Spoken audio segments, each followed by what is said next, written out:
नमस्कार. गुलमोहरमध्ये पुन्हा एकदा सगळ्यांचं खूप खूप स्वागत.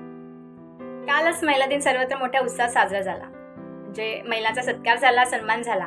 पण मला असं वाटतं की केवळ 8 मार्च या एका दिवसापुरताच हा सन्मान मर्यादित नको राहायला. म्हणजे प्रत्येकाने रोज जर महिलेला सन्मानाने वागणूक दिली, तिचा आदर केला तर महिला नक्कीच सक्षम होईल. म्हणजे काही महिलांचा अपवाद वगळला तर बाईच्या अपेक्षा फार कमी असतात. म्हणजे छोट्या छोट्या गोष्टींमध्ये ती आनंद शोधत असते. त्याच्यामुळे तिची काळजी घ्या, तिला जपा. सगळ्यात महत्त्वाचे म्हणजे तिला वेळ द्या. आपली आजची कविता ही याच विषयाला धरून आहे.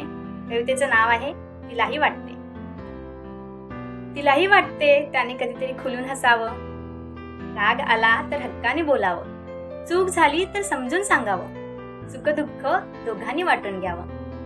तिलाही वाटतं त्याने कधीतरी प्रियकर बनावं, समुद्रकाठी हातात हात घालून फिरावं, खांद्यावर डोकं ठेवून हितगुज करावं, प्रेमाने आलिंगन देऊन डोळ्यांनी बोलावं.